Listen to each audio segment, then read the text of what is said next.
Welcome back to Bullion Signal. I'm excited to sit down once again with Keith Neumeyer, President and CEO of First Majestic Silver, often recognized as one of the strongest voices in the silver industry.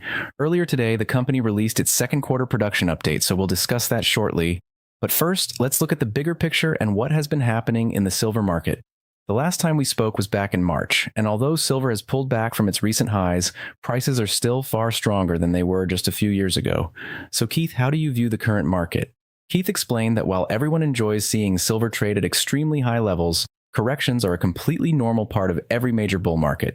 Looking at long-term price charts, he pointed out that silver formed a double top around the $50 level back in 2011. The real question this time was whether it could finally break through that resistance or create another bearish triple top. Instead of stalling, silver pushed through $50 with remarkable strength and quickly entered a parabolic rally. According to Keith, those types of explosive moves are rarely healthy because prices rise much faster than fundamentals can comfortably support. Once a market goes parabolic, predicting the final peak becomes nearly impossible. Some analysts expected $75, others predicted $90, or even $100. After silver crossed the $100 mark, forecasts became even more aggressive, with many calling for $150, $170, or even higher. Keith admitted he believed the market needed to pause long before those extreme targets. Although the speed of the rally surprised him, he remained satisfied with today's price levels. Around $60 per ounce still creates outstanding economics for First Majestic. In his view, the current consolidation is both necessary and healthy.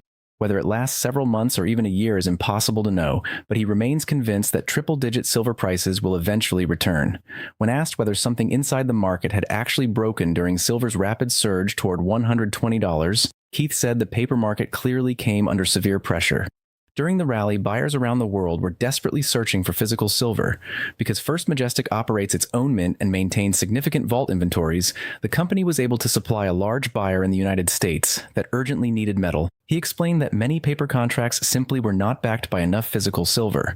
As traders rushed to secure real metal, short sellers were forced to cover positions, leading to multi-billion-dollar losses as prices climbed from roughly $70 to $120. Unlike the rally in 2010 and 2011, which was largely driven by paper trading, Keith believes this move was powered primarily by genuine physical demand. In his opinion, one of the biggest catalysts came when the United States officially recognized silver as a critical mineral. That decision helped investors realize silver's growing strategic importance, and the rest of the world began paying much closer attention. Keith also emphasized that modern society depends heavily on metals, even though most people rarely think about where they come from. He describes copper as the highway that carries electricity, while silver acts as the glue that makes advanced technology function. Every major electrical system relies on silver in one way or another. He also highlighted several powerful long-term demand drivers. The global expansion of nuclear energy, the rapid growth of artificial intelligence, robotics, and advanced electronics are all increasing silver consumption. Studies have suggested that a single large AI data center can require several tons of silver, reinforcing why Keith believes the long-term outlook remains exceptionally strong. The conversation then shifted to hedging. Keith was asked whether, in hindsight, he wished the company had locked in prices above $100. He admitted that every trader naturally thinks about selling near the top, and First Majestic did sell some metal as prices climbed. However, aggressively hedging production could have backfired if silver had continued rising toward $200.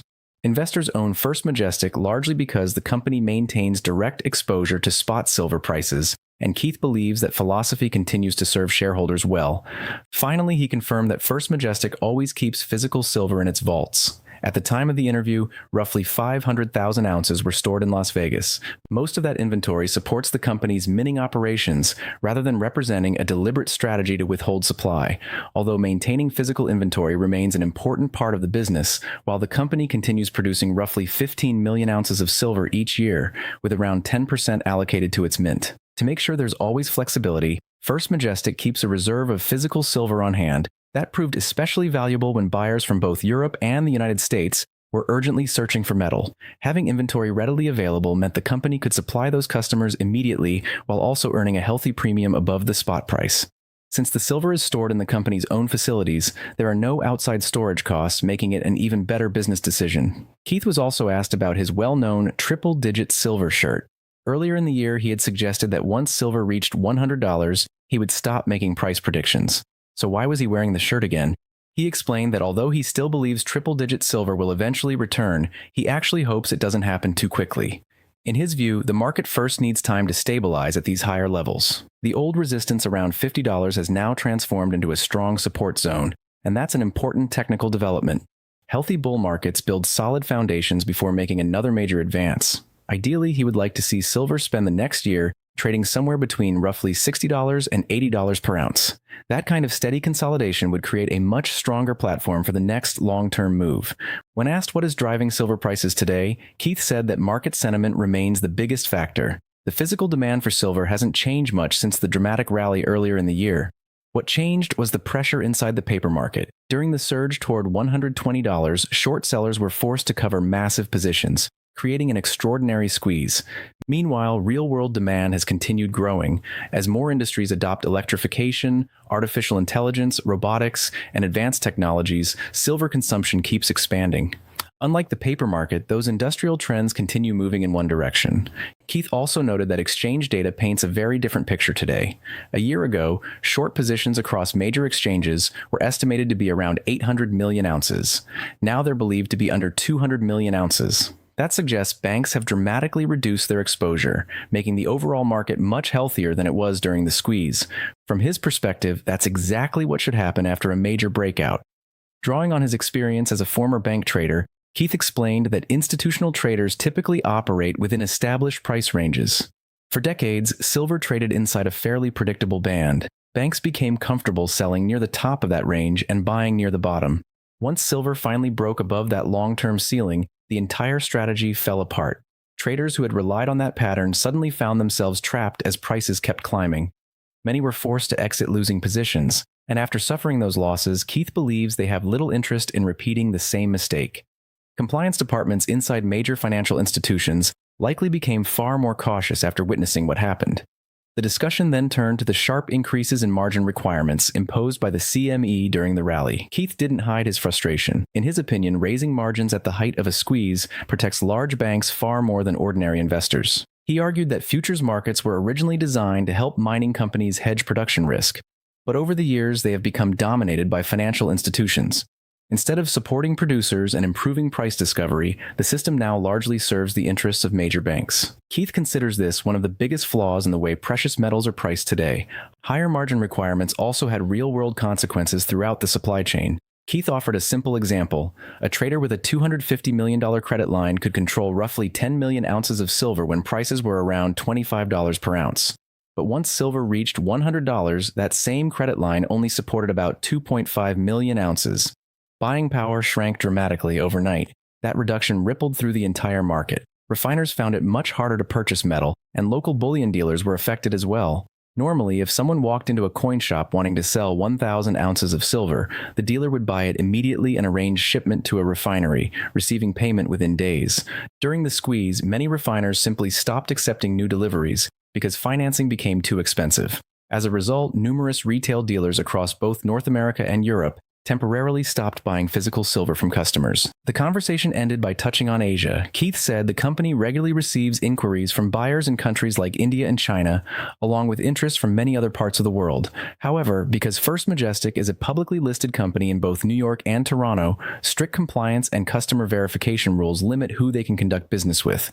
For that reason, the company mainly works through established banking relationships and approved counterparties, rather than selling directly to every international buyer who reaches out. The conversation then shifted from the broader silver market to First Majestic itself. Looking at the company's latest production report, Keith was asked about the metal price assumptions used in its guidance, particularly the projected silver price of around $52 per ounce. Keith explained that the company is also using a gold price assumption of roughly $3,900 per ounce. Although market prices were higher when those estimates were prepared, First Majestic intentionally chose to remain conservative. Rather than making aggressive forecasts, the company reviews price expectations from major financial institutions, averages those projections, and bases its guidance on that consensus. According to Keith, this is a common approach across the mining industry. While assumptions can be updated during the year if necessary, the company decided to keep the original guidance established at the beginning of the year. The discussion then moved to the second quarter production results. With more than $1 billion in cash and strong quarterly cash flow, First Majestic finds itself in an exceptionally strong financial position. Keith described the latest quarter as one of the company's best. Silver production reached approximately 3.5 million ounces, while gold output came in at just over 34,000 ounces. Silver production increased by about 7% compared to the previous period, reflecting continued operational improvements across the portfolio. One of the most significant developments wasn't simply the production numbers, but the progress being made at Jarrett Canyon. After shutting the mine down several years ago, First Majestic has restarted investment in the project and expects it to return to production during the third quarter of 2027. Keith believes Jarrett Canyon will become an important contributor to the company's future. At current gold prices, and especially if gold continues climbing, the mine has the potential to generate substantial cash flow. He joked that adding another major gold producer to the portfolio naturally increases pressure on the company to eventually acquire another silver mine in order to maintain its identity as a leading silver producer. The conversation also touched on the company's recent asset sales. Keith explained that First Majestic has now completed the divestiture of its final smaller legacy mine. These assets form the foundation of the business during its early years between 2004 and 2006, but as the company expanded, they no longer fit its long-term strategy. Today, First Majestic defines a small operation very differently than it once did. Mines producing only 1 or 2 million ounces annually no longer have a meaningful impact on the company's overall performance. Instead, management prefers focusing on larger, more profitable operations while partnering with other companies that can maximize the value of those smaller assets. Keith said he's pleased with the quality of the partners that have taken over several of those legacy mines during the past year. The discussion then broadened to the role major mining companies play within the industry. Keith emphasized that junior exploration companies are essential to the future of mining. Large producers simply cannot finance or manage every exploration opportunity themselves. Although First Majestic employs roughly 300 geologists and plans to drill around 350,000 meters across its operating mines this year, the company still depends on junior explorers to discover and advance new deposits. Rather than holding a massive portfolio of early-stage exploration projects, First Majestic continuously monitors promising companies as they define resources and move projects through the permitting process. Once a project reaches an advanced stage with clearly defined mineral resources and the necessary permits, it becomes a much more attractive acquisition candidate. Keith explained that this has always been the company's preferred growth strategy. Instead of buying raw exploration concepts, First Majestic focuses on acquiring projects with established ounces in the ground and a realistic path toward production. Finally, attention turned to capital allocation. With a strong balance sheet and significant free cash flow, Keith outlined how the company plans to use its financial strength. One priority has been rewarding shareholders. Earlier this year, First Majestic doubled its dividend with upcoming payments reflecting the higher distribution.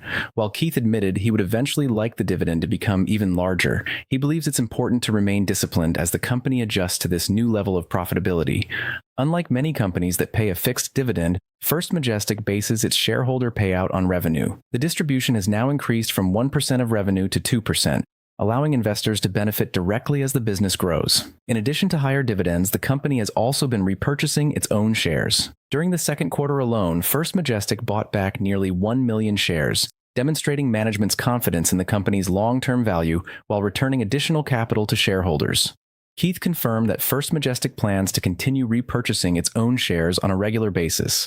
Rather than treating buybacks as a one-time event, the company expects them to remain an ongoing part of its capital allocation strategy, with purchases likely continuing each quarter. The discussion then returned to Jarrett Canyon, where approximately $75 million has been allocated for development during 2026. When asked about the total investment needed to fully restart the operation, Keith estimated that another similar level of spending will likely be required the following year. Much of the major equipment has already been ordered, including a complete underground mining fleet from Sandvik. Since delivery times for heavy mining equipment typically range from 10 to 12 months, the company placed those orders well in advance to keep the project on schedule. At the same time, work is underway to modernize the processing plant, while underground crews continue preparing the mine by rehabilitating old workings and developing new production areas ahead of mining. The conversation then shifted to mergers and acquisitions. With silver prices having surged earlier in the year, many wondered whether acquisition targets had become more reasonably valued. Keith explained that while the dollar value of mining companies has certainly increased, First Majestic's own share price has risen as well. Because acquisitions are often financed with shares rather than cash, management focuses less on headline valuations and more on how much ownership must be issued to complete a transaction. Although today's purchase prices appear much larger in dollar terms, the number of shares required for comparable acquisitions has remained surprisingly similar.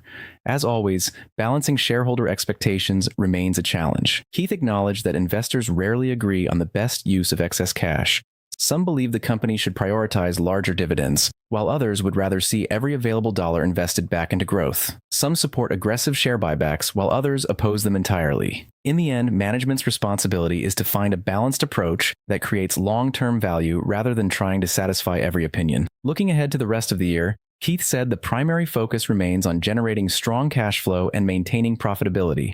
Another important milestone will be completing the sale of the San Martin asset, a transaction expected to close toward the end of the year. Until then, there is still work to finalize before the deal is complete. Investors can also expect a steady stream of updates from Jarrett Canyon. The company plans to release additional drilling results over the coming months, followed by an updated preliminary economic assessment in early 2027 as development continues. Operational improvements remain another major priority. Keith explained that First Majestic is continually refining its mining operations, allowing the company to profitably process lower-grade material than it could in the past. While mining costs have increased somewhat, those higher costs are being offset by greater mill throughput and higher production volumes. By expanding processing capacity and moving more ore through its mills, the company aims to maximize output while precious metal prices remain strong. Before wrapping up, Keith noted that the next major update investors can expect will be the company's financial results, scheduled for release at the end of July. The interview concluded on an optimistic note, with both participants looking forward to meeting again at an upcoming industry conference. Keith thanked everyone for their continued interest in First Majestic, while viewers were encouraged to support Bullion Signal by liking the video, subscribing to the channel, and sharing their thoughts in the comments. Every interaction helps the channel reach more investors interested in precious metals, mining, and the broader resource sector. As always, thanks for watching and stay positive.